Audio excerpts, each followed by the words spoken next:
시체 인척하세요. 조폭의 눈을 피해 하얀 시트를 덮고 병원을 탈출한 재벌 회장 한진우. 죽은 줄 알았던 딸이 나를 살리러 왔습니다. 구급차 안에서 마주한 신참 대원의 목에 선명한 초승달 모양 흉터. 친자 확인 결과 99.9%. 아버지가 수백억 계약서에 사인할 때 딸은 편의점에서 컵라면으로 끼니를 때워야 했던 기막힌 운명. 20년 만에 눈물로 마주한 부녀의 사연, 지금 시작합니다. 서울 강남의 고급 레스토랑 주차장. 한진우 회장이 식사를 마치고 나서는 순간 검은 승합차 2대가 굉음을 내며 그의 차량 앞을 가로막았습니다. 차 문이 열리며 쇠파이프와 강목으로 무장한 남자 5명이 우르르 쏟아져 나왔습니다. 한진우. 선두에 선 남자가 쇠파이프를 휘두르며 소리쳤습니다. 오늘은 못 피해. 한진우가 뒤로 물러서며 외쳤습니다. 상철. 운전기사 박상철이 재빨리 한진우의 팔을 잡았습니다. 회장님, 이쪽으로요. 두 사람은 뒤편 골목으로 뛰기 시작했습니다. 하지만 조직원들은 이미 골목 입구까지 포위망을 좁혀오고 있었습니다. 한진우와 박상철은 좁은 골목 끝으로 내몰렸습니다. 선두의 남자 김철호가 쇠파이프를 어깨에 올리며 비웃었습니다. 강태식 형님이 안부 전하래요. 한진우가 벽에 등을 붙인 채 숨을 몰아쉬었습니다. 강태주는 자기가 저지른 일 때문에 들어간 거야. 나한테 원한 가질 일이 아니야. 형님 동생을 감옥에 쳐넣고 그게 할 소리야? 김철호가 쇠파이프를 휘둘렀습니다. 한진우가 몸을 피했지만 파이프가 머리를 스쳤습니다. 으윽. 한진우가 비틀거렸습니다. 관자놀이에서 피가 흘러내렸습니다. 박상철이 주머니에서 휴대폰을 꺼내 급히 눌렀습니다. 여보세요, 119죠? 강남구 논현동 레스토랑 뒤편 골목에 사람이 머리 다쳐서 쓰러졌어요. 빨리 와주세요. 김철호가 박상철의 휴대폰을 쳐서 떨어뜨렸습니다. 전화는 무슨... 김철호가 다시 쇠파이프를 들어 올렸습니다. 한진우의 머리를 향해 내리쳤습니다. 한진우가 팔로 막으려 했지만 파이프가 정수리를 강타했습니다. 크! 한진우가 벽에 머리를 부딪히며 바닥으로 쓰러졌습니다. 머리에서 피가 흘러 얼굴을 적셨습니다. 눈이 감겼습니다. 박상철이 비명을 질렀습니다. 회장님, 회장님. 그때 멀리서 사이렌 소리가 들려왔습니다. 삐뽀삐뽀. 김철호가 혀를 찼습니다. 젠장. 일단 물러나. 병원 쪽에서 기다린다. 조직원들이 황급히 골목을 빠져나갔습니다. 곧 구급차가 골목 입구에 멈춰섰습니다. 젊은 여자 구급대원과 남자 선배가 들것을 들고 달려왔습니다. 여자 구급대원이 한진우 옆에 무릎을 꿇었습니다. 환자분, 환자분. 한진우가 눈을 뜨지 못했습니다. 머리에서 계속 피가 흘렀습니다. 선배 구급대원 최민수가 급히 말했습니다. 서연아, 의식 없어. 빨리 옮겨야 해. 네. 두 사람이 한진우를 들것에 올려 구급차에 실었습니다. 구급차가 사이렌을 울리며 병원으로 향했습니다. 구급차 안에서 서연이 한진우의 머리를 지혈했습니다. 환자분, 정신 차리세요. 한진우가 희미하게 눈을 떴습니다. 서연의 얼굴이 흐릿하게 보였습니다. 병원 가는 거예요? 네, 조금만 참으세요. 한진우의 눈이 다시 감겼습니다. 15분 후 구급차가 병원 응급실에 도착했습니다. 의사와 간호사들이 달려왔습니다. 환자 나이와 상태는요? 서연이 빠르게 설명했습니다. 65세 남성이고요. 머리에 둔기로 맞아서 출혈 있고 의식이 오락가락해요. 알겠습니다. 빨리 안으로. 의료진이 한진우를 응급실로 옮겼습니다. 서연이 복도에서 잠시 숨을 돌렸습니다. 손이 떨렸습니다. 환자의 상태가 심각해 보였습니다. 그때 응급실 입구로 검은 정장 차림의 남자 3명이 들어왔습니다. 김철호와 조직원들이었습니다. 서연이 그들의 낯익은 얼굴을 알아봤습니다. 저 사람들, 아까 골목에 있던 김철호가 간호사에게 다가갔습니다. 아까 들어온 환자, 머리 다친 남자 어디 있어요? 서연의 머릿속이 빠르게 돌아갔습니다. 저 사람들이 다시 환자를 해칠 게 분명했습니다. 서연이 재빨리 응급실 안으로 들어가 최민수를 찾았습니다. 선배님, 왜? 아까 그 환자분 위험해요. 공격한 사람들이 병원까지 왔어요. 최민수의 표정이 굳었습니다. 뭐? 환자분을 우리 기지로 옮겨야 할 것 같아요. 여기 있으면. 최민수가 고개를 끄덕였습니다. 알았어. 내가 의사 선생님한테 말할게. 의사가 한진우의 머리를 소독하고 있었습니다. 상처는 생각보다 깊지 않았습니다. 다행히 두개골엔 이상 없습니다. 봉합하고 관찰하면 될 것 같네요. 최민수가 의사에게 다가가 작게 속삭였습니다. 의사가 놀란 표정으로 고개를 끄덕였습니다. 서연이 한진우에게 다가갔습니다. 한진우가 희미하게 눈을 떴습니다. 환자분, 저 보이세요? 한진우가 고개를 끄덕였습니다. 서연이 낮은 목소리로 말했습니다.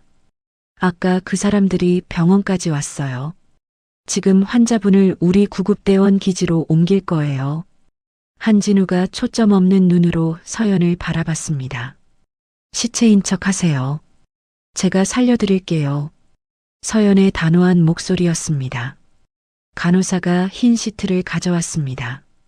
서연과 최민수가 한진우를 들것에 올리고 얼굴까지 흰 시트로 완전히 덮었습니다. 바로 그때 김철호 일당이 응급실 안으로 들어왔습니다. 야, 아까 그 환자 어디 있어? 간호사가 당황한 표정으로 대답했습니다. 어떤 환자요? 남자 60대, 머리 다친. 김철호의 말이 멈췄습니다. 서연과 최민수가 흰 시트로 덮인 들것을 밀고 나가는 모습이 보였습니다. 김철호의 눈이 커졌습니다. 저게... 그가 서연에게 다가가려는 순간 응급실 입구로 경찰 2명이 들어왔습니다. 신고받고 왔습니다. 폭행 사건 피해자가 여기 있다고요? 김철호와 조직원들의 얼굴이 하얗게 질렸습니다. 그들은 서로 눈빛을 교환하더니 재빨리 뒷문 쪽으로 몸을 돌렸습니다. 저기요, 잠깐. 경찰이 소리쳤지만 조직원들은 이미 복도를 뛰어 달아나고 있었습니다. 서연과 최민수는 들것을 구급차에 실었습니다. 구급차 문이 닫히고 곧 출발했습니다. 10분 후 구급대원 기지. 작은 쉼터 공간에 한진우를 눕혔습니다. 서연이 조심스럽게 시트를 걷어냈습니다. 이제 괜찮으세요? 한진우가 천천히 눈을 떴습니다. 형광등 불빛 아래 서연의 얼굴이 또렷하게 보였습니다. 한진우의 숨이 멎었습니다. 둥근 이마, 선명한 눈매, 오똑한 코, 20년 전 아내 은혜가 안고 웃던 딸 소희의 얼굴이 눈앞에 겹쳐졌습니다. 서연이 한진우의 머리 상처를 다시 확인했습니다. 병원에서 봉합은 했으니까 괜찮으실 거예요. 내일 꼭 병원 가서 다시 검사 받으세요. 서연이 소독 거즈를 꺼내 한진우의 목 뒤를 닦았습니다. 피가 목까지 흘러내렸기 때문입니다. 그 순간 한진우의 눈이 커졌습니다. 서연의 목 뒤에 작은 흉터가 보였습니다. 초승달 모양. 소희가 3살 때 놀이터에서 넘어져 생긴 바로 그 흉터. 한진우의 손이 떨렸습니다. 서연이 고개를 돌리며 물었습니다. 괜찮으세요? 어지러우세요? 한진우가 떨리는 목소리로 물었습니다. 이름이 어떻게 되세요? 서연이 자신의 명찰을 가리켰습니다. 이서연이요. 나이는 24이에요. 한진우는 속으로 계산했습니다. 24. 20년 전 4살이었던 소희가 지금 살아있다면 딱 24. 서연이 미소를 지었습니다. 걱정 마세요. 저 사람들 이제 못 올 거예요. 경찰도 알고 있으니까요. 한진우가 서연의 손을 잡았습니다. 정말 고맙습니다. 한진우의 목소리가 떨렸습니다. 눈시울이 붉어졌습니다. 당신이 아니었으면 괜찮아요. 제 일인걸요. 서연이 일어섰습니다. 좀 쉬세요. 제가 차 불러드릴게요. 서연이 밖으로 나갔습니다. 한진우는 문 밖 서연의 뒷모습을 지켜봤습니다. 가슴이 터질 것 같았습니다. 한진우가 주머니에서 휴대폰을 꺼내 떨리는 손으로 전화를 걸었습니다. 우진아, 회장님, 괜찮으세요? 상철 씨한테 연락받았습니다. 비서 정우진의 목소리가 다급했습니다. 한진우가 낮은 목소리로 말했습니다. 지금 당장 조사 좀 해줘. 이서연이라는 구급대원. 24 여자야. 무슨 일이십니까? 그 사람에 대해 알 수 있는 모든 걸 조사해. 어디서 태어났는지, 부모가 누군지, 어떤 과거가 있는지 전부 다. 정우진이 잠시 침묵했습니다. 특별한 이유라도. 한진우의 목소리가 떨렸습니다. 그 사람이 혹시 내 딸일지도 몰라. 전화기 너머로 정우진의 숨소리가 멈췄습니다. 회장님, 그게 무슨 말씀이십니까? 내일 아침까지 보고해줘. 제발 부탁이야. 한진우가 전화를 끊고 천장을 바라봤습니다. 눈물이 볼을 타고 흘러내렸습니다. 소희야, 정말 네가 맞니? 아빠가 너를 찾았니? 다음 날 오후 한진우의 사무실. 정우진이 두꺼운 서류 봉투를 책상 위에 올려놓았습니다. 회장님, 조사 보고서입니다. 한진우가 봉투를 열었습니다. 손이 떨렸습니다. 첫 페이지를 펼치는 순간 서연의 사진이 보였습니다. 한진우가 사진을 쓰다듬었습니다. 우진아, 읽어줘. 내가 직접 읽으면 놓칠 것 같아. 정우진이 보고서를 받아들었습니다. 이서연, 만 24세. 2005년 1월 15일 서울 성북구 소재 성북병원 응급실 앞에서 발견된 신원 미상 아동으로 기록되어 있습니다. 한진우의 눈이 커졌습니다. 2005년 1월 15일이라고? 네. 당시 4살로 추정되었고 심한 머리 외상과 전신 타박상을 입은 채 혼자 쓰러져 있었다고 합니다. 한진우가 책상을 움켜쥐었습니다. 그날이 그 다음 날이잖아. 은혜와 소희가 사고 난 게 1월 14일이었어. 정우진이 다음 페이지를 넘겼습니다. 경찰 기록에 따르면 아이는 심한 기억상실 증세를 보였습니다. 자기 이름도 부모님도 집도 전혀 기억하지 못했다고 합니다. 성북구. 한진우가 중얼거렸습니다. 사고 난 곳이 성북구 산속 도로였어. 거기서 멀지 않잖아. 한진우가 자리에서 일어나 창밖을 바라봤습니다. 그날 나는 중국 출장 중이었어. 새벽에 전화를 받았지. 은혜와 소희가 탄 차가 절벽 아래로 떨어졌다고. 정우진이 조용히 기다렸습니다. 경찰이 말했어. 브레이크 고장으로 추정된다고. 2사람 다 사망했다고. 한진우의 목소리가 떨렸습니다. 나는 시신도 제대로 못 봤어. 너무 끔찍해서. 경찰이 확인했다고 하니까 그냥 믿었지. 한진우가 고개를 떨구었습니다. 장례를 치르고 나서도 몇 년을 제대로 살지 못했어. 내가 출장만 안 갔어도 내가 같이 있었으면. 정우진이 보고서를 계속 읽었습니다. 아이는 신원을 찾지 못해 성북구 소재 고아원 소망의 집으로 보내졌습니다. 거기서 12년간 생활했고요. 12년. 한진우가 주먹을 쥐었습니다. 12년 전, 그러니까 아이가 12살 때 남동생이 고아원에 들어왔습니다. 이서준, 당시 4살이었고요. 정우진이 다음 장을 넘겼습니다. 이서연 씨는 동생을 친동생처럼 돌보며 함께 자랐다고 합니다.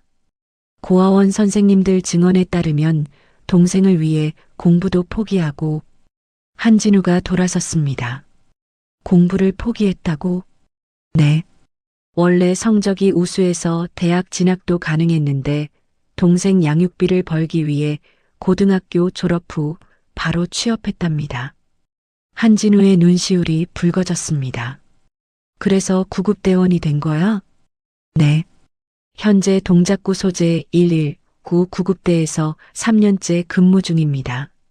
낮에는 구급대원 일을 하고 밤에는 편의점 아르바이트를 합니다. 정우진이 마지막 페이지를 펼쳤습니다. 월세 원룸에서 동생과 함께 살고 있고 동생은 현재 고등학교 2학년입니다. 동생 학비와 생활비를 모두 이서연 씨가 벌고 있습니다. 한진우가 소파에 주저앉았습니다. 얼굴을 두 손으로 감쌌습니다. 내 딸이 그렇게 힘들게 살았어? 정우진이 보고서를 내려놓았습니다. 회장님, DNA 검사를 의뢰하시겠습니까? 한진우가 고개를 들었습니다. 눈물이 볼을 타고 흘렀습니다. 해줘. 지금 당장. 확실히 알아야겠어. 알겠습니다. 정우진이 사무실을 나갔습니다. 한진우는 혼자 남아 보고서를 다시 펼쳤습니다. 서연의 사진을 오래 바라봤습니다. 소희야, 정말 네가 맞니? 아빠가 널 찾았니? 사흘 후 한진우의 사무실. 정우진이 급히 들어왔습니다. 손에 봉투를 들고 있었습니다. 회장님, DNA 검사 결과 나왔습니다. 한진우가 벌떡 일어섰습니다. 뭐라고 나왔어? 정우진이 봉투를 건넸습니다. 직접 확인하세요. 한진우가 봉투를 뜯었습니다. 결과지를 꺼내 읽기 시작했습니다. 눈이 한 줄에 멈췄습니다.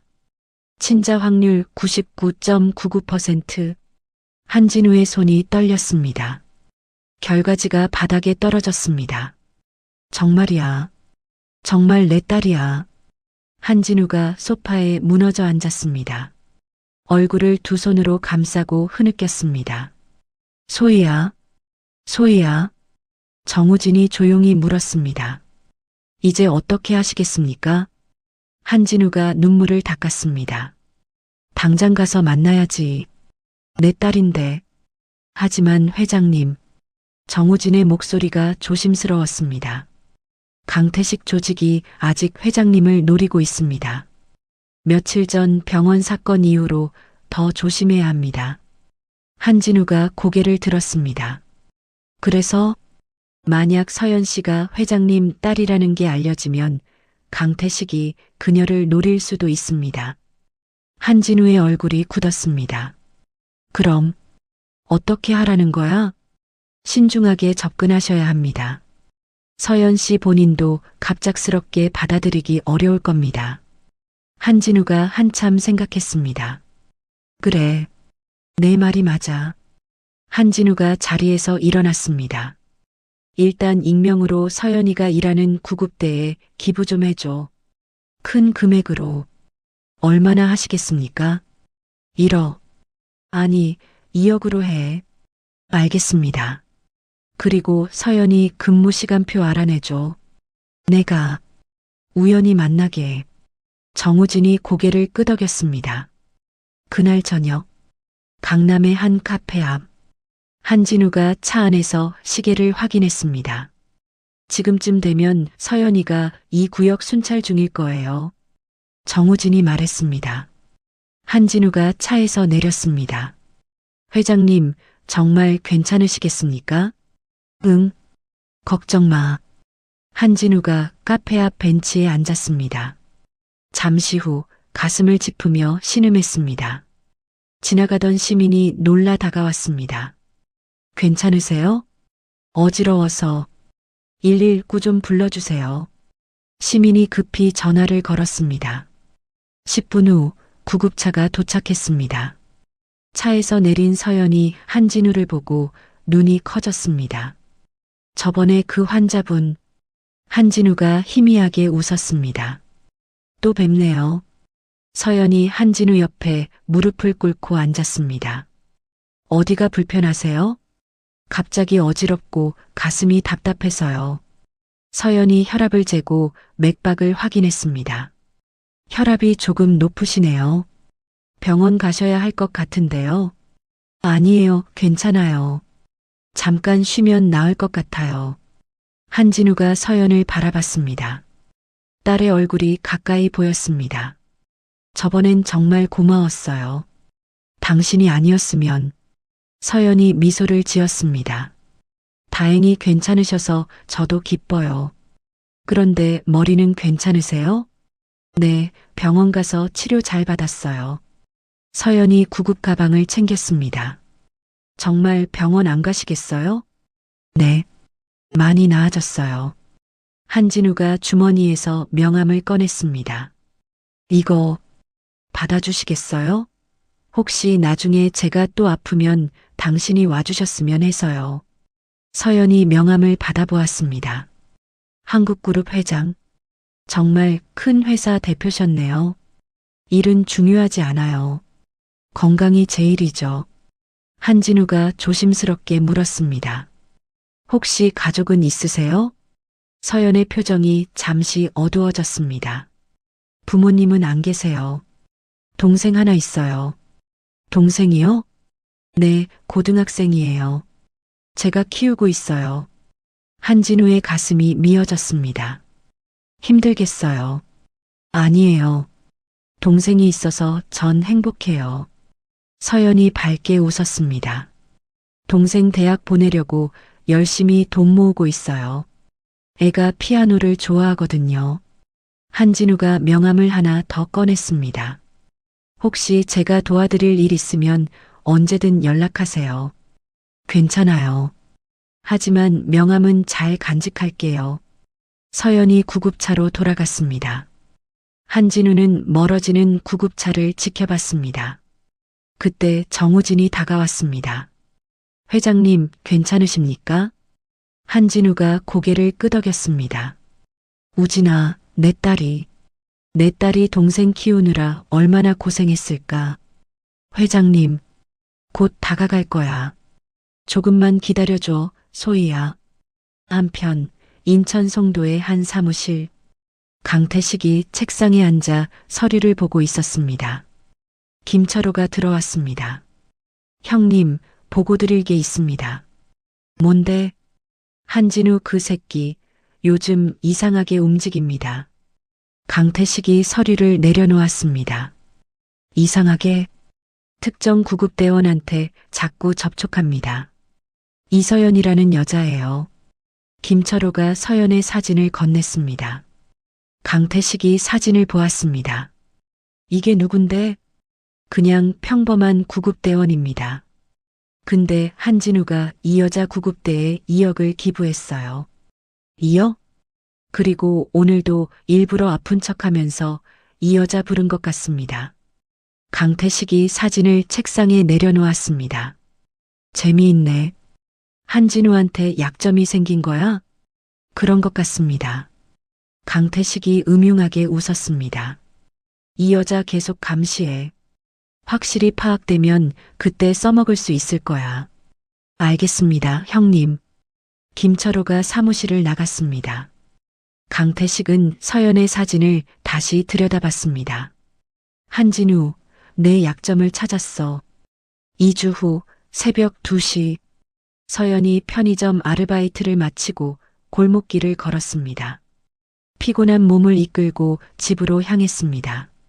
갑자기 검은 승합차 한 대가 골목 입구를 막았습니다.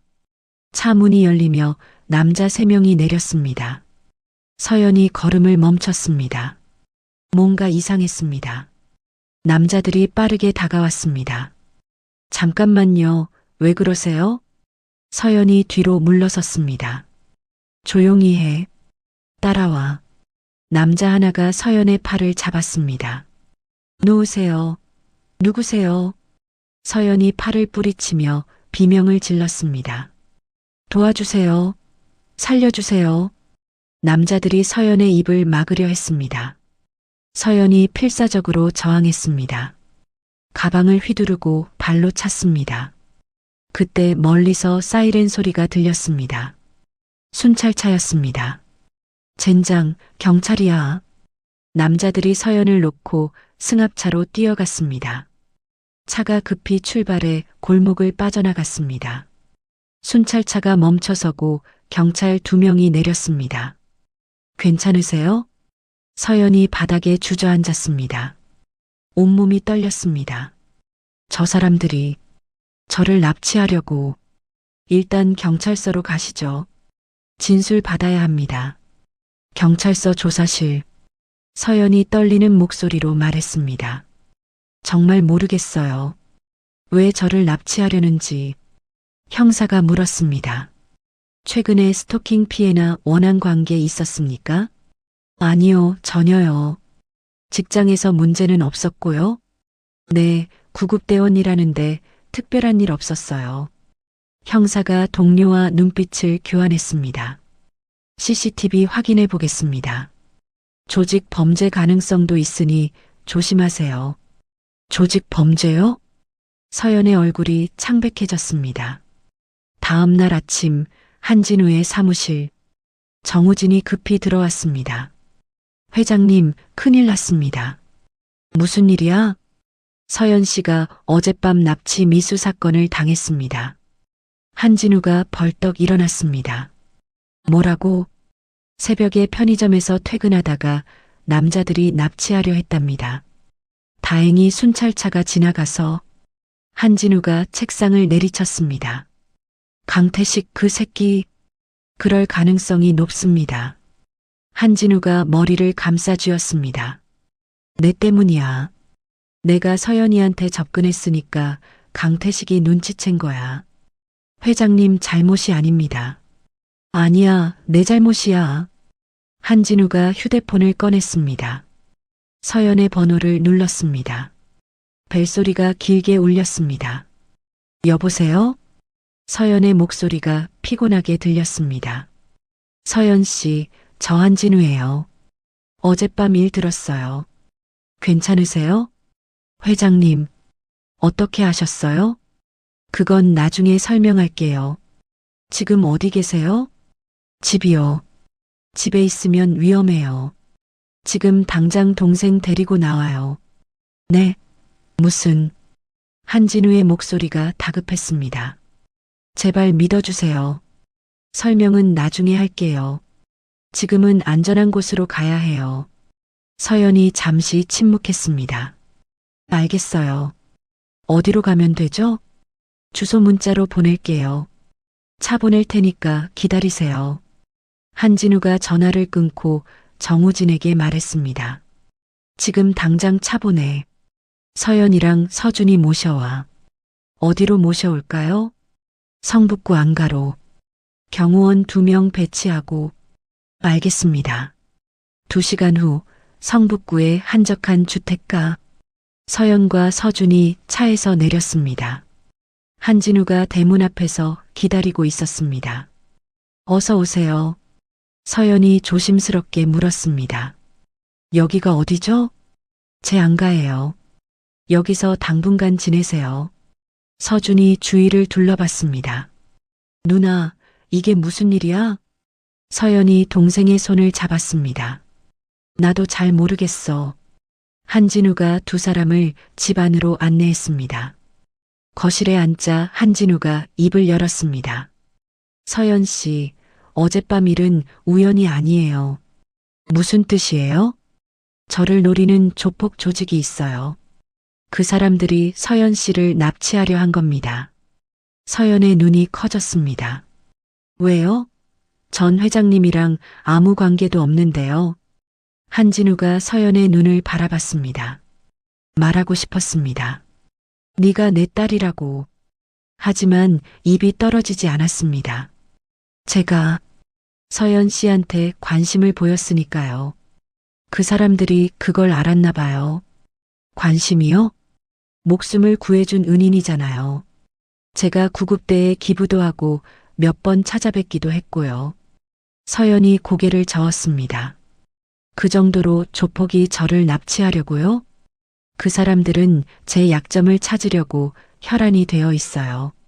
서연 씨가 위험해요. 서준이 누나를 꼭 안았습니다. 누나 무서워. 서연이 동생을 다독이며 한진우를 바라봤습니다. 회장님, 전 그냥 평범한 구급대원이에요. 왜 이런 일을 겪어야 하는지 모르겠어요. 한진우가 서연의 손을 잡았습니다. 미안해요. 쟤 때문에 이런 일을 겪게 해서. 손 놓으세요. 서연이 손을 뿌리쳤습니다. 저한테 왜 이러세요? 전 회장님이 왜 이렇게까지 하시는지 모르겠어요. 한진우의 눈시울이 붉어졌습니다. 언젠가 설명할게요. 지금은 믿어주세요. 여기 있으면 안전해요. 서연이 한진우의 눈을 바라봤습니다. 진심 어린 눈빛이었습니다. 단순한 호의 이상의 무언가가 느껴졌습니다. 알겠어요. 며칠만 있을게요. 한진우가 고개를 끄덕였습니다. 고마워요. 경호원들이 24시간 지킬 거예요. 한편 인천 송도의 사무실. 강태식이 김철호를 불렀습니다. 납치 실패했다며? 김철호가 고개를 숙였습니다. 죄송합니다, 형님. 경찰차가 갑자기. 쓸모없는 새끼들. 강태식이 책상을 쳤습니다. 한진우가 벌써 서연이를 숨겼을 거야. 어떻게 하시겠습니까? 강태식이 생각에 잠겼습니다. 서연이 동생이 있다며? 네, 고등학생입니다. 그 애를 잡아. 김철호의 눈이 빛났습니다. 동생을 믿기로? 서연이가 동생 때문에 나올 거야. 그러면 한진우도 같이 올 거고. 강태식이 음흉하게 웃었습니다.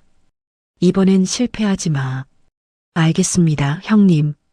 그때 강태식의 휴대폰이 울렸습니다. 윤미라였습니다. 여보세요? 강 사장님, 저 윤미라예요. 아, 회장 부인. 무슨 일이세요? 작전 실패했다면서요? 윤미라의 목소리가 차갑게 식어 있었습니다. 다음엔 성공할 겁니다. 확실하게 해주세요. 그 여자 때문에 제 아들 상속권이 위험해요. 걱정 마세요. 이번엔 동생을 이용할 겁니다. 동생? 네. 서연이가 동생을 위해서라면 뭐든지 할 겁니다. 윤미라가 만족스럽게 웃었습니다. 좋아요. 그렇게 하세요. 서연이도 한진우도 한 번에 처리하는 거예요. 그럴 겁니다. 전화가 끊어졌습니다. 강태식이 김철호를 바라봤습니다. 서준이 동선 파악해. 학교, 학원, 전부 다. 알겠습니다. 사흘 안에 잡아. 이번엔 절대 실패하지 마. 김철호가 사무실을 나갔습니다. 강태식은 창밖을 바라보며 중얼거렸습니다. 한진우, 내 딸이 내 무덤을 팔 거야. 사흘 후 저녁 6시. 서준이 학원 앞에 섰습니다. 친구가 손을 흔들었습니다. 서준아, 내일 봐. 응, 조심히 가. 서준이 버스 정류장으로 걸어갔습니다. 그때 검은 승합차 한 대가 옆에 멈춰 섰습니다. 차 문이 열리며 남자 둘이 뛰어내렸습니다. 서준이 뒤로 물러섰습니다. 누구세요? 남자들이 대답 없이 서준의 팔을 잡았습니다. 놓으세요. 도와주세요. 서준이 비명을 질렀지만 학원가는 이미 한산했습니다. 남자들이 서준의 입을 막고 차에 밀어 넣었습니다. 승합차가 빠르게 출발했습니다. 1시간 후 인천 송도의 폐공장. 서준이 낡은 창고 안의자에 묶여 있었습니다. 눈물이 뺨을 타고 흘렀습니다. 김철호가 서준 앞에 섰습니다. 겁먹지 마. 내 누나만 착하게 오면 아무 일 없을 거야. 누나한테 무슨 짓이에요? 입 닥쳐. 김철호가 휴대폰을 꺼내 서연에게 전화를 걸었습니다. 안가에서 서연의 휴대폰이 울렸습니다. 모르는 번호였습니다. 여보세요? 서연 씨죠? 동생 목소리 들어보실래요? 뭐라고요? 서연의 얼굴이 하얗게 질렸습니다. 전화기 너머로 서준의 목소리가 들렸습니다. 누나, 누나, 서준아, 서준아. 서연이 비명을 질렀습니다. 김철호가 다시 전화를 받았습니다. 동생 돌려받고 싶으면 한진우 데리고 와요. 어디로요? 문자로 주소 보낼 거예요. 1시간 안에 안 오면 동생 죽어요. 전화가 끊어졌습니다. 서연이 바닥에 주저앉았습니다. 서준아, 서준아. 한진우가 급히 달려왔습니다. 무슨 일이에요? 서준이가 납치됐어요. 서연이 한진우의 옷깃을 잡았습니다. 회장님 때문이에요. 회장님 때문에 우리 동생이. 한진우가 서연을 안았습니다. 미안해요. 제가 구해올게요. 어떻게요? 저 때문에 일어난 일이에요. 제가 책임질게요. 한진우가 정우진에게 전화를 걸었습니다. 우진아, 강민석 팀장 당장 불러. 무기 준비하고. 회장님, 경찰에 신고하시는 게. 시간 없어. 서준이가 위험해. 한진우가 전화를 끊고 서연을 바라봤습니다. 저 믿어요? 서연이 고개를 끄덕였습니다. 눈물이 멈추지 않았습니다.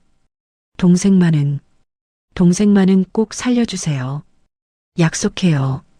30분 후 폐공장 앞. 한진우와 서연이 차에서 내렸습니다. 강민석과 경호원 4명이 뒤를 따랐습니다. 강민석이 귓속말로 말했습니다. 회장님, 2층에 인질이 있는 것 같습니다. 제가 팀원들과 뒤로 돌아가겠습니다. 조심해. 한진우와 서연이 공장 안으로 들어갔습니다. 강태식이 조직원 10명과 함께 서 있었습니다. 오, 한진우. 오랜만이네. 강태식이 비웃었습니다. 한진우가 앞으로 나섰습니다. 서준이 어디 있어? 저 위에 있지. 멀쩡해, 아직은. 강태식이 2층을 가리켰습니다. 서연이 소리쳤습니다. 서준아, 괜찮아? 2층에서 서준의 목소리가 들렸습니다. 누나. 한진우가 강태식에게 다가섰습니다. 왜 이러는 거야? 원하는 나한테 있잖아. 맞아. 내 때문에 내 동생이 감옥에서 썩고 있어. 강태식이 쇠파이프를 들어 올렸습니다. 10년을 기다렸어. 네가 고통받는 걸 보려고. 그래서 죄 없는 애들을 위협하는 거야? 죄 없긴. 네가 아끼는 것들이잖아. 강태식이 서연을 가리켰습니다. 특히 이 여자. 네가 얼마나 아끼는지 다 알아. 한진우가 주먹을 쥐었습니다. 그때 2층에서 비명소리가 들렸습니다. 강민석 팀이 조직원 2명을 제압한 소리였습니다. 강태식의 얼굴이 굳었습니다. 뭐야? 서연이 재빠르게 호신용 스프레이를 꺼내 강태식 얼굴에 뿌렸습니다. 으악! 강태식이 눈을 감싸쥐었습니다. 지금이야. 뛰어. 한진우가 서연의 손을 잡고 계단으로 뛰었습니다. 조직원들이 뒤쫓았습니다. 2층에서 강민석이 서준을 구출했습니다. 빨리 나가자. 5명이 계단을 내려가 출구로 향했습니다. 조직원들과 격렬한 몸싸움이 벌어졌습니다. 한진우가 서연을 막아서며 조직원의 강목을 팔로 막았습니다. 크! 강목이 한진우의 어깨를 쳤습니다. 회장님! 서연이 소리쳤습니다. 강민석이 조직원을 밀쳐내고 한진우를 부축했습니다. 회장님, 가셔야 합니다. 5명이 공장을 빠져나와 차에 올랐습니다. 강민석이 운전석에 앉아 급출발했습니다. 뒤에서 강태식의 승합차 2대가 쫓아왔습니다. 따라오고 있습니다. 강민석이 핸들을 급하게 꺾었습니다. 추격전이 시작됐습니다. 한진우가 정우진에게 전화를 걸었습니다. 우진아, 지금이야. 알겠습니다. 5분 후 도로 앞에 경찰차 5대가 나타났습니다. 경찰들이 차에서 내려 강태식 일당의 차를 포위했습니다. 차에서 내리세요. 강태식이 급브레이크를 밟았습니다. 젠장. 경찰들이 총을 겨누었습니다. 손 들고 나와요. 강태식과 조직원들이 차에서 내려 바닥에 엎드렸습니다. 수갑이 채워졌습니다. 한진우의 차는 안가로 향했습니다. 서연이 서준을 꼭 안았습니다. 괜찮아? 다친 데 없어? 누나 무서웠어. 서준이 누나 품에서 울었습니다. 한진우가 어깨를 움켜쥐었습니다. 피가 옷을 적셨습니다. 서연이 한진우를 돌아봤습니다. 회장님 다치셨어요? 괜찮아요. 괜찮긴요. 피가 나잖아요. 안가에 도착했습니다. 서연이 구급 가방을 꺼내 한진우의 상처를 치료했습니다. 옷 벗으세요. 한진우가 셔츠를 벗었습니다. 어깨에 시퍼런 멍이 들었습니다. 서연이 소독약을 바르며 말했습니다. 회장님, 이제 말씀해 주세요. 왜 이렇게까지 하시는 거예요? 한진우가 서연의 눈을 바라봤습니다. 서준아, 잠깐 밖에 나가 있어 줄래? 서준이 고개를 끄덕이고 거실을 나갔습니다. 한진우가 떨리는 목소리로 말했습니다. 20년 전, 제겐 아내와 딸이 있었어요. 서연의 손이 멈췄습니다. 아내 이름은 강은혜, 딸 이름은 한소희. 딸은 그때 4살이었죠. 한진우의 눈에 눈물이 고였습니다.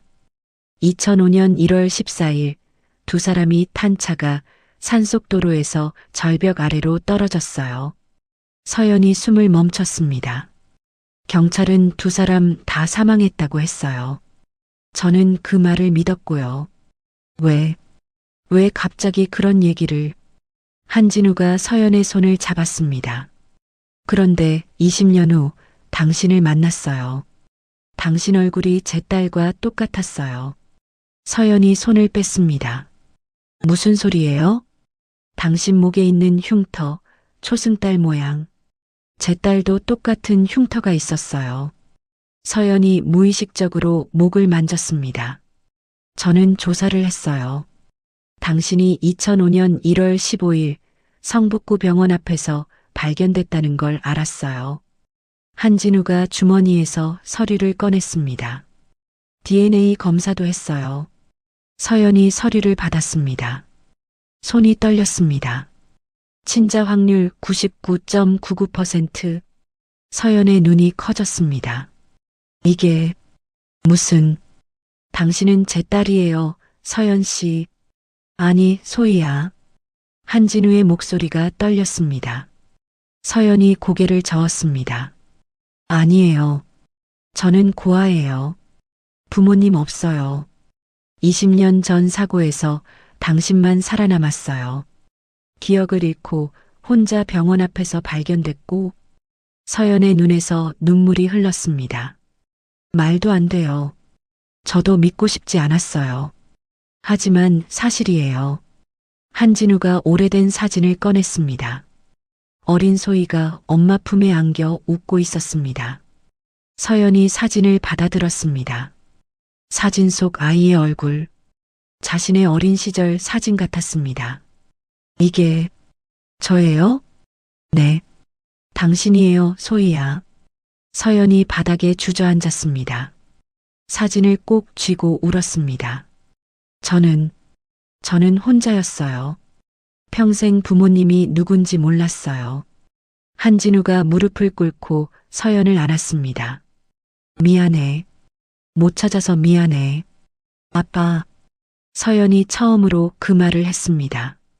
한진우가 서연을 꼭 안고 울었습니다. 소희야, 소희야. 20년 만에 재회였습니다. 2달 후, 일요일 오후, 한진우의 안가 거실에서 서연과 서준, 한진우가 함께 앉아 있었습니다. 테이블 위에 오래된 앨범이 펼쳐져 있었습니다.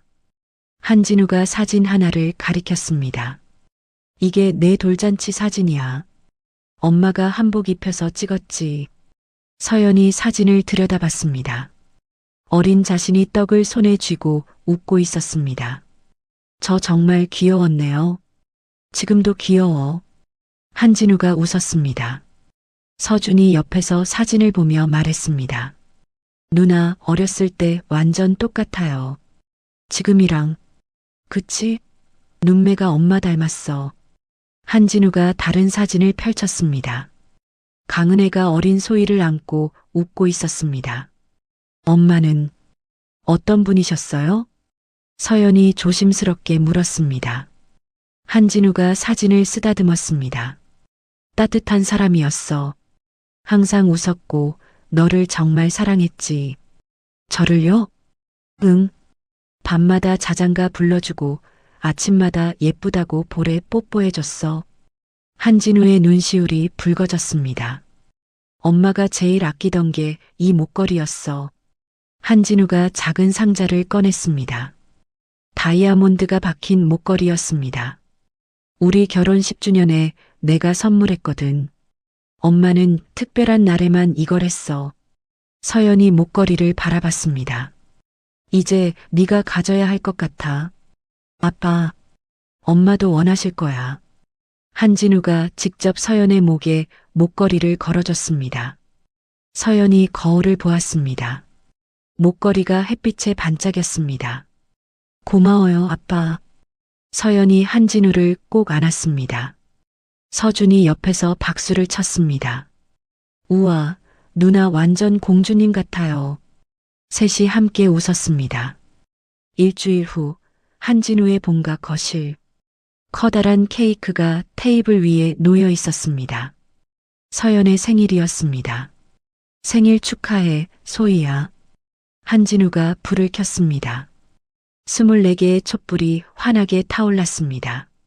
서연의 눈에 눈물이 고였습니다. 이렇게 생일 파티 해본 적이 없어요. 앞으로는 매년 할 거야. 서준이 옆에서 노래를 불렀습니다. 생일 축하합니다. 생일 축하합니다. 한진우도 함께 불렀습니다. 서연이 눈물을 닦으며 웃었습니다. 소원 빌어, 소희야. 서연이 눈을 감았습니다. 잠시 후 눈을 뜨고 촛불을 불었습니다. 무슨 소원 빌었어요? 서준이 물었습니다. 말하면 안 이루어진대요. 서연이 웃었습니다. 한진우가 선물 상자를 건넸습니다. 열어봐. 서연이 상자를 열었습니다. 통장이 들어 있었습니다. 이게 4명의 통장이야. 지금까지 못 챙겨준 생일 선물이라고 생각해. 서연이 통장을 보았습니다. 금액에 눈이 커졌습니다. 이렇게 많이는 받아. 내 딸이잖아. 서연이 한진우를 안았습니다. 고마워요, 아빠. 정말 고마워요. 한진우가 서연의 등을 토닥였습니다. 나도 고마워. 다시 찾아서. 저녁이 되었습니다. 세 사람이 한강 유람선에 올랐습니다. 서울의 야경이 물 위에 반짝였습니다. 와, 진짜 예쁘다. 서준이 난간에 기대밖을 내다봤습니다. 서연도 옆에 섰습니다. 한진우가 뒤에서 두 사람을 바라봤습니다. 행복하니? 한진우가 물었습니다. 서연이 돌아보며 웃었습니다. 네, 정말 행복해요. 나도야. 한진우가 두 남매 옆에 섰습니다. 앞으로 평생 함께 할 거야. 우리 가족이니까. 서준이 한진우의 손을 잡았습니다. 아저씨, 아니 회장님. 그냥 삼촌이라고 불러. 삼촌, 고마워요. 누나 행복하게 해주셔서. 한진우가 서준의 머리를 쓰다듬었습니다. 너도 내 가족이야, 서준아. 서연이 두 사람을 바라봤습니다. 20년간 외로웠던 시간들, 고아원에서 혼자였던 날들, 동생을 키우며 힘들었던 순간들, 모두 이 순간을 위한 것 같았습니다. 아빠, 서연이 한진우를 불렀습니다. 응? 사랑해요. 한진우의 눈에 눈물이 고였습니다. 나도 사랑해, 소희야. 세 사람이 함께 야경을 바라봤습니다. 바람이 따뜻하게 불었습니다. 유람선 부두에서 멀지 않은 곳, 검은 승용차 안에서 윤미라가 망원경을 내려놓았습니다. 얼굴이 일그러졌습니다. 저렇게 행복해 보이네. 조수석에 앉은 한민재가 말했습니다. 어머니, 이대로 두면. 알아. 저 여자 때문에 우리가 다 잃게 생겼어. 윤미라가 휴대폰을 꺼냈습니다. 누군가에게 전화를 걸었습니다. 여보세요, 박 선생님? 저 윤미라예요. 전화 너머로 남자 목소리가 들렸습니다. 오랜만이십니다, 사모님. 부탁 하나만 들어주세요. 20년 전처럼. 무슨 말씀이십니까? 윤미라가 유람선을 바라봤습니다. 서연의 웃는 얼굴이 보였습니다. 누군가를 없애야겠어요. 사모님, 그건 걱정 마세요. 돈은 충분히 드릴게요. 윤미라의 목소리가 차갑게 식었습니다. 저 여자만 사라지면 돼요. 조용히, 완벽하게. 전화가 끊어졌습니다. 윤미라가 한민재를 바라봤습니다. 민재야, 네가 상속받으려면 저 여자를 없애야 해. 어머니, 망설이지 마. 우리가 지금까지 지켜온 게 뭔데? 한민재가 고개를 숙였습니다. 알겠습니다, 어머니. 윤미라가 다시 유람선을 바라봤습니다. 눈빛이 도끼로 가득했습니다. 이번엔 실수하지 않을 거야. 20년 전처럼 네가 살아남는 일은 없어. 차가 출발했습니다. 어둠 속으로 사라졌습니다. 유람선 위에서는 세 사람이 여전히 웃고 있었습니다. 다가올 위험을 전혀 모른 채 일주일 후 밤 11시 서연이 야간 근무를 마치고 새 아파트로 걸어갔습니다. 한진우가 마련해준 강남의 고급 아파트였습니다. 서연이 걸으며 뒤를 돌아봤습니다. 누군가 따라오는 것 같았습니다. 하지만 아무도 보이지 않았습니다. 기분 탓인가? 서연이 다시 걸었습니다. 발소리가 들렸습니다. 멈춰 서자 발소리도 멈췄습니다. 심장이 빨리 뛰었습니다. 서연이 빠르게 걸었습니다. 아파트 입구가 보였습니다. 경비원이 인사했습니다. 들어오세요, 서연 씨. 네, 감사합니다. 서연이 엘리베이터를 탔습니다. 숨을 몰아쉬었습니다. 왜 이렇게 불안하지? 다음 날 아침, 서연이 현관문을 열었습니다. 바닥에 편지 봉투가 놓여 있었습니다. 서연이 편지를 주었습니다. 봉투를 뜯었습니다. 안에서 사진 한 장이 떨어졌습니다. 서준이 학교에서 나오는 사진이었습니다. 빨간 펜으로 X 표시가 되어 있었습니다. 서연의 손이 떨렸습니다. 편지를 펼쳤습니다. 재벌 회장 딸 행세 그만둬. 원래 자리로 돌아가. 안 그러면 동생이 위험해. 서연이 바닥에 주저앉았습니다. 휴대폰을 꺼내 한진우에게 전화를 걸었습니다. 아빠, 큰일 났어요. 무슨 일이야, 소희야? 협박 편지가 왔어요. 서준이 사진이랑 같이요. 한진우의 목소리가 굳었습니다. 지금 가겠어. 절대 밖에 나가지 마. 1시간 후 서연의 아파트. 한진우가 편지를 보았습니다. 얼굴이 일그러졌습니다. 윤미라. 분명 그 여자야. 정우진이 옆에서 말했습니다. CCTV 확인했는데 택배 기사가 놓고 간 것 같습니다. 하지만 누가 시켰는지는 경호원 더 붙여. 서준이 학교 가는 길에도. 알겠습니다. 한진우가 서연을 안았습니다. 괜찮아.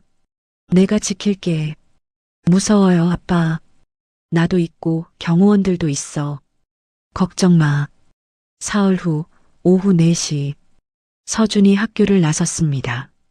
경호원 둘이 멀리서 따라왔습니다. 갑자기 검은 승용차가 서준 앞을 막았습니다. 차 문이 열리며 남자 둘이 내렸습니다. 야, 이리 와봐. 서준이 뒤로 물러섰습니다. 누구세요?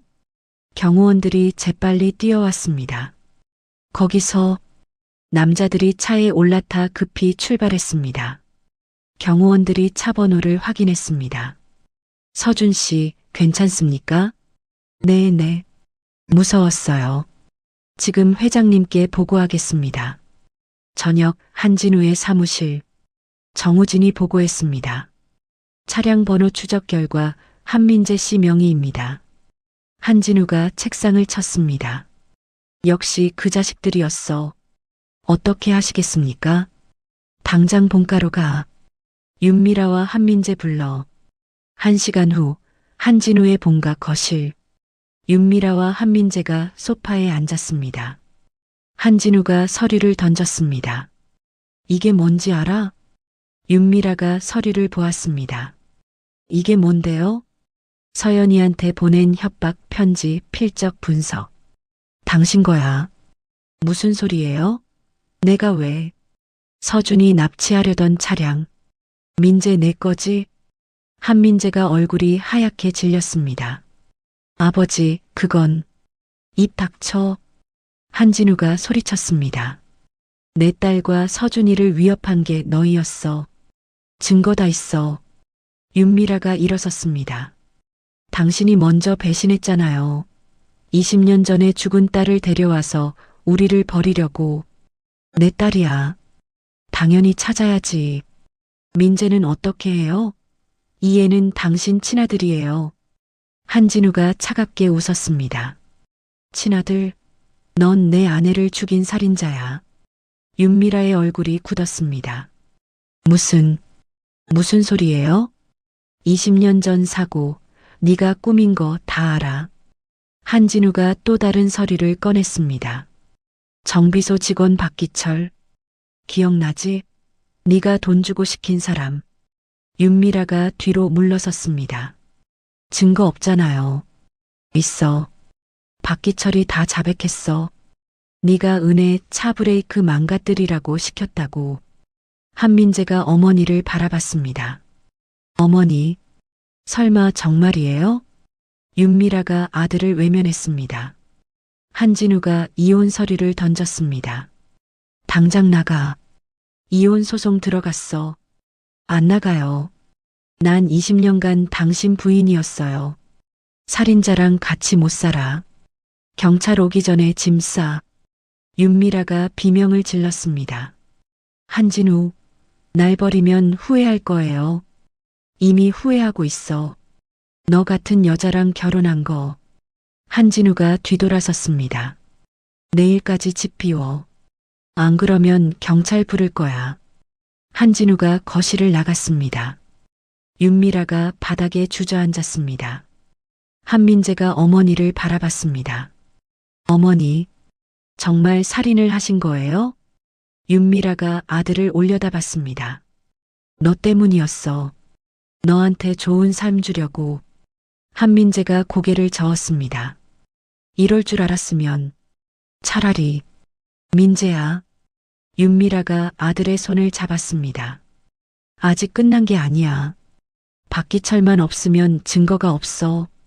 어머니, 그만하세요. 저 여자도 없애야 해. 그래야 네가 상속받아. 한민재가 손을 뿌리쳤습니다. 됐어요. 이제 그만하세요. 한민재가 거실을 나갔습니다. 윤미라는 혼자 남아 주먹을 쥐었습니다. 아직 안 끝났어. 절대 안 져. 다음 날 인천의 한 정비소. 윤미라가 박기철을 만났습니다. 오랜만이네요, 사모님. 박기철이 긴장한 표정이었습니다. 20년 전 일 기억하죠? 그건 입 다물고 있어야 해요. 알죠? 박기철이 고개를 저었습니다. 죄송하지만 이미 한진우 회장 측에 다 말했습니다. 윤미라의 얼굴이 굳었습니다. 뭐라고요? 양심의 가책이 너무 심했어요. 죄 없는 사람들이 죽었잖아요. 당신, 돈 더 줄게요. 입 다물어요. 안 됩니다. 전 경찰한테 자백할 겁니다. 윤미라가 가방을 열었습니다. 뭔가를 꺼내려는 순간 손들어요. 경찰 둘이 안에서 뛰어나왔습니다. 한진우의 경호원들도 함께였습니다. 윤미라가 뒤로 물러섰습니다. 윤미라 씨 살인 교사 혐의로 체포합니다. 경찰이 수갑을 채웠습니다.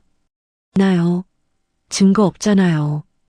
박기철 씨 증언이 있고 당시 통화 기록도 있습니다. 윤미라가 박기철을 노려봤습니다. 이 배신자. 경찰이 윤미라를 끌고 나갔습니다. 그날 저녁 뉴스에서 보도가 나왔습니다. 한국그룹 회장 부인 20년 전 살인 교사 혐의로 체포. 당시 교통사고는 계획된 범죄였던 것으로 밝혀져 한진우의 안가에서 서연이 뉴스를 봤습니다. 눈물이 흘렀습니다. 엄마를, 윤미라가 엄마를, 한진우가 서연을 안았습니다. 이제 끝났어. 정의가 실현됐어. 엄마가 얼마나 무서웠을까요? 그래. 하지만 너는 살았어. 기적처럼. 서연이 한진우를 꼭 안았습니다. 한편 구치소 면회실. 한민재가 유리창 너머 어머니를 봤습니다. 어머니. 윤미라가 전화기를 들었습니다. 민재야, 들어봐. 어머니, 이제 끝났어요. 아니야. 아직 할 일이 있어. 윤미라의 눈에 도끼가 서렸습니다. 저 여자를 없애야 해. 네가 해야 해. 한민재가 고개를 저었습니다. 못해요. 전 더 이상. 민재야, 넌 내 아들이야. 엄마 말 들어야지. 한민재가 전화기를 내려놓았습니다. 면회실을 나갔습니다. 윤미라가 유리창을 쳤습니다. 민재야, 민재야. 며칠 후 오후 3시 한민재가 강남의 한 카페 앞에 섰습니다. 손이 떨렸습니다. 담배를 한 대 피우고 문을 열었습니다. 서연이 창가 자리에 앉아 있었습니다. 경호원 둘이 옆 테이블에 앉았습니다. 한민재가 다가갔습니다. 와줘서 고마워요. 서연이 차갑게 대답했습니다. 무슨 일이에요? 한민재가 앉았습니다. 커피를 주문하고 한참 침묵했습니다. 할 말 있으면 하세요. 서연이 시계를 봤습니다. 한민재가 고개를 들었습니다. 눈이 충혈되어 있었습니다. 어제 어머니 면회 다녀왔어요. 그래서요? 어머니가 당신을 해치라고 했어요. 서연의 표정이 굳었습니다. 뭐라고요? 구치소 안에서 만난 사람들 통해서 밖에 있는 조직원들한테 연결했대요. 한민재의 목소리가 떨렸습니다. 당신을 없애라고 지시했어요. 서연이 숨을 들이켰습니다. 그래서 저한테 이걸 말하러 온 거예요? 네. 전 더 이상 어머니 범죄에 가담할 수 없어요. 한민재가 눈물을 닦았습니다. 제 인생이 범죄로 만들어진 거였어요. 20년 전 살인으로 시작된 거예요. 서연이 한민재를 바라봤습니다. 당신도 몰랐잖아요. 하지만 알고 나서도 처음엔 어머니 편을 들었어요. 당신을 없애려고 했고요. 한민재가 테이블에 머리를 묻었습니다. 죄송해요. 정말 죄송해요. 서연이 잠시 침묵했습니다. 구체적으로 어떤 계획이에요? 모르겠어요. 어머니가 자세히 말 안 했어요. 그냥 꼭 없애야 한다고만. 한민재가 주머니에서 메모지를 꺼냈습니다. 이름 몇 개 들었어요. 구치소에서 만난 사람들이래요. 서연이 메모를 받았습니다. 이거 경찰한테 줄 거예요? 네. 가려고요. 근데 먼저 당신한테 말해야 할 것 같았어요. 서연이 고개를 끄덕였습니다. 용기 냈네요. 용기라기보다 양심이요. 한민재가 서연을 바라봤습니다. 당신 잘못이 아니에요. 태어난 게 잘못이 아니잖아요. 서연이 한민재의 손을 잡았습니다. 고마워요. 말해줘서. 당신이 행복했으면 좋겠어요. 두 사람이 함께 경찰서로 갔습니다. 한민재가 형사 앞에 앉았습니다. 윤미라가 구치소에서 누구를 만났습니까? 김정희라는 사람이요. 사기 혐의로 들어온 사람이래요. 형사가 기록했습니다. 그 사람 통해서 밖에 누구랑 연결됐습니까? 이름은 모르겠고요. 조폭 조직원이라고만 들었어요. 어느 조직입니까? 강태식 조직 잔당이래요. 형사의 눈빛이 날카로워졌습니다. 확실합니까? 네. 어머니가 강태식 조직하고 전부터 연결되어 있었거든요. 형사가 동료와 눈빛을 교환했습니다. 진술 감사합니다. 즉시 수사 들어가겠습니다. 경찰은 즉시 움직였습니다. 김정희를 조사하고 통화 기록을 추적했습니다. 강태식 조직 잔당 3명이 확인됐습니다.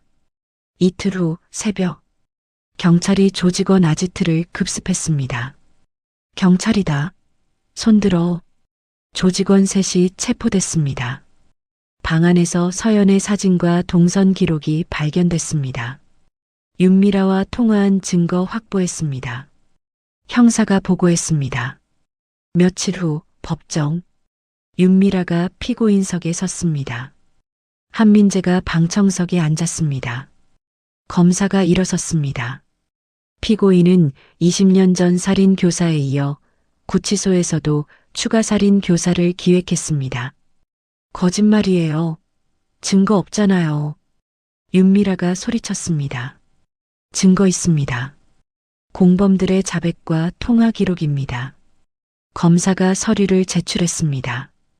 윤미라가 한민재를 노려봤습니다.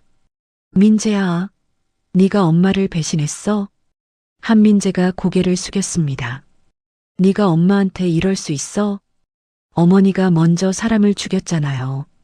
한민재가 떨리는 목소리로 말했습니다. 넌 내 아들이야. 내 편이어야지. 전 더 이상 범죄자 아들로 못 살겠어요. 윤미라가 비명을 질렀습니다. 이 배신자, 내가 누구 때문에 이랬는데. 판사가 망치를 두드렸습니다. 정숙. 윤미라가 입을 다물었습니다. 눈에서 도끼가 뿜어져 나왔습니다. 판사가 판결문을 읽었습니다. 피고인 윤미라는 20년 전 살인 교사, 그리고 최근 추가 살인 교사 미수로 징역 30년을 선고한다. 윤미라가 무너져 내렸습니다. 안 돼, 안 돼. 교도관이 윤미라를 끌고 나갔습니다. 윤미라가 한민재를 보며 소리쳤습니다. 민재야, 너도 지옥 갈 거야.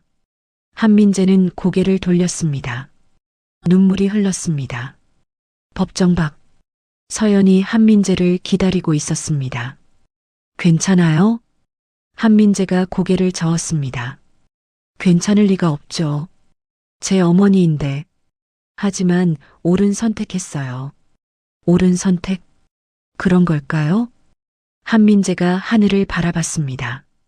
전 이제 뭐가 옳은지도 모르겠어요. 시간이 필요할 거예요. 서연이 한민재의 어깨를 두드렸습니다. 천천히 찾아가요. 당신 인생을. 한민재가 서연을 바라봤습니다. 고마워요. 용서해줘서. 전 처음부터 당신한테 원한 없었어요. 다음 날 한진우의 사무실. 한민재가 문을 두드렸습니다. 들어와. 한민재가 들어가 고개를 숙였습니다. 죄송합니다, 아버지. 한진우가 서류를 보다 고개를 들었습니다. 앉아. 한민재가 조심스럽게 앉았습니다. 제가 정말 잘못했습니다. 알아. 어머니 범죄를 막지 못했고 처음엔 저도 서연 씨를 해치려고. 한진우가 손을 들어 말을 멈췄습니다. 너도 피해자야, 민재야. 아버지, 내 어머니가 내 인생을 망쳤어. 넌 범죄 위에 세워진 삶을 살았고. 한진우가 일어나 창밖을 바라봤습니다. 하지만 마지막에 옳은 선택을 했어. 그건 인정해. 한민재가 눈물을 닦았습니다. 앞으로 어떻게 하고 싶니? 모르겠습니다. 그냥 여기서 벗어나고 싶어요. 한진우가 고개를 끄덕였습니다. 그래, 새로 시작해. 해외로 나가. 회사는요? 경영엔 참여 안 해도 돼. 내 지분은 그대로 둘게. 감사합니다. 가서 내 인생 살아. 범죄 아닌 다른 것으로. 한민재가 일어나 한진우에게 절을 했습니다. 고맙습니다, 아버지. 기회 주셔서. 일주일 후 인천공항. 한민재가 수속을 마쳤습니다. 서연과 서준이 배웅 나왔습니다. 잘 다녀와요. 서연이 손을 내밀었습니다. 한민재가 악수했습니다. 행복하세요, 서연 씨. 아니, 누나. 당신도요. 서준이 손을 흔들었습니다. 형, 나중에 미국 놀러 갈게요. 그래, 기다릴게. 한민재가 출국장으로 걸어갔습니다. 돌아보지 않았습니다. 서연이 멀어지는 뒷모습을 바라봤습니다. 불쌍한 사람이에요. 왜요, 누나? 선택의 여지가 없었으니까. 태어날 때부터. 서준이 누나 손을 잡았습니다. 우리는 행운이네요. 그렇죠. 아빠 만나서. 두 사람이 공항을 나왔습니다. 한진우가 차에서 기다리고 있었습니다. 다 됐어? 네, 아빠. 이제 다 끝났어요. 한진우가 서연을 안았습니다. 이제 정말 새로 시작하자. 우리 가족. 네, 아빠. 세 사람이 차에 올랐습니다. 차가 출발했습니다. 새로운 시작을 향해. 6개월 후 한국그룹 이사회의. 서연이 회의실에 들어섰습니다. 이사들이 일어나 인사했습니다. 안녕하세요. 서연이 자리에 앉았습니다. 한진우가 미소를 지었습니다. 오늘 안건은 사회공헌 사업 확대입니다. 서연 이사님이 발표하시겠습니다. 서연이 일어나 자료를 펼쳤습니다. 고아지원재단을 설립하려고 합니다. 제가 직접 겪어봐서 아는데 고아원 아이들은 교육과 의료 지원이 절실합니다. 한 이사가 질문했습니다. 예산은 얼마나 책정하셨습니까? 초기 100억, 매년 20억씩 지원 계획입니다. 회의실이 술렁였습니다. 한진우가 끼어들었습니다. 제 개인 재산에서 50억 추가하겠습니다. 서연이 아버지를 바라봤습니다. 아빠, 좋은 일이잖아. 우리 딸이 하는 일인데. 이사들이 박수를 쳤습니다. 안건이 통과됐습니다. 한 달 후 재단 설립 기념식. 서연이 단상에 섰습니다. 카메라 플래시가 터졌습니다. 저는 20년간 고아로 살았습니다. 외롭고 힘들었지만 좋은 분들 덕분에 여기까지 왔습니다. 서연의 목소리가 떨렸습니다. 이제 제가 받은 사랑을 돌려줄 차례입니다. 이 재단을 통해 한 명이라도 더 많은 아이들이 꿈을 찾았으면 좋겠습니다. 박수가 쏟아졌습니다. 한진우가 무대 옆에서 눈물을 닦았습니다. 그날 저녁 예술이 전당. 서준의 피아노 독주회였습니다. 객석이 가득 찼습니다. 서준이 무대에 올랐습니다. 검은 연미복이 잘 어울렸습니다. 서연이 한진우의 손을 잡았습니다. 떨려요, 아빠. 잘할 거야. 우리 서준이니까. 피아노 선율이 울려 퍼졌습니다. 쇼팽의 녹턴이었습니다. 아름다운 음색이 공연장을 채웠습니다. 서연의 눈에서 눈물이 흘렀습니다. 우리 동생 정말 많이 컸네요. 다 내 덕분이야. 네가 키웠잖아. 이젠 아빠도 계시잖아요. 한진우가 서연의 손을 꼭 쥐었습니다. 연주가 끝났습니다. 기립박수가 터져 나왔습니다. 서준이 무대에서 인사했습니다. 누나, 아빠, 사랑해요. 서준이 객석을 향해 외쳤습니다. 관객들이 웃었습니다. 다음 날 성북구 소망의 집.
촛불을 불었습니다.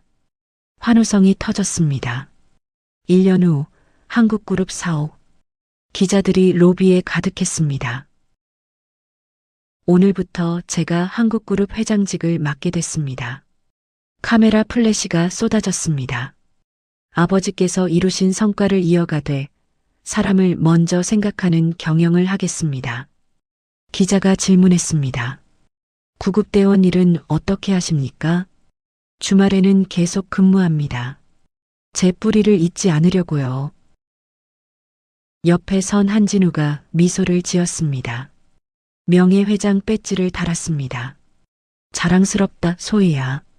고마워요, 아빠. 한 달 후 인천공항. 서준이 큰 가방을 끌고 나왔습니다. 누나, 아빠. 서연과 한진우가 달려가 안았습니다. 잘 다녀왔어? 네. 교수님이 칭찬 엄청 하셨어요. 역시 우리 서준이. 한진우가 서준의 머리를 쓰다듬었습니다.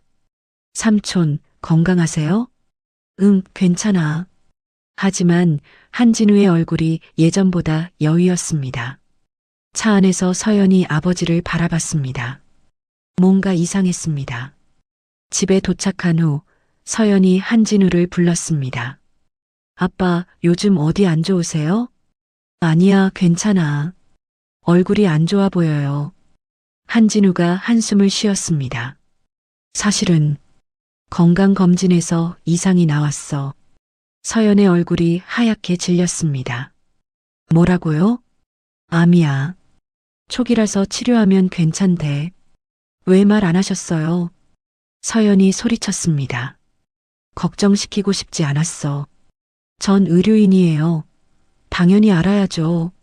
서연이 눈물을 흘렸습니다. 한진우가 서연을 안았습니다. 미안해. 이제 다 말할게.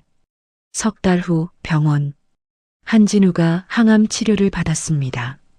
서연이 옆에서 손을 잡았습니다. 아빠, 힘내세요. 응. 우리 딸이 옆에 있는데 뭐. 한진우가 웃었습니다. 20년 전에 못 본 게 후회됐는데 이렇게라도 함께 있으니 좋아. 아빠, 네가 아프면 내가 간호해줬을 텐데. 이제 네가 날 돌봐주네.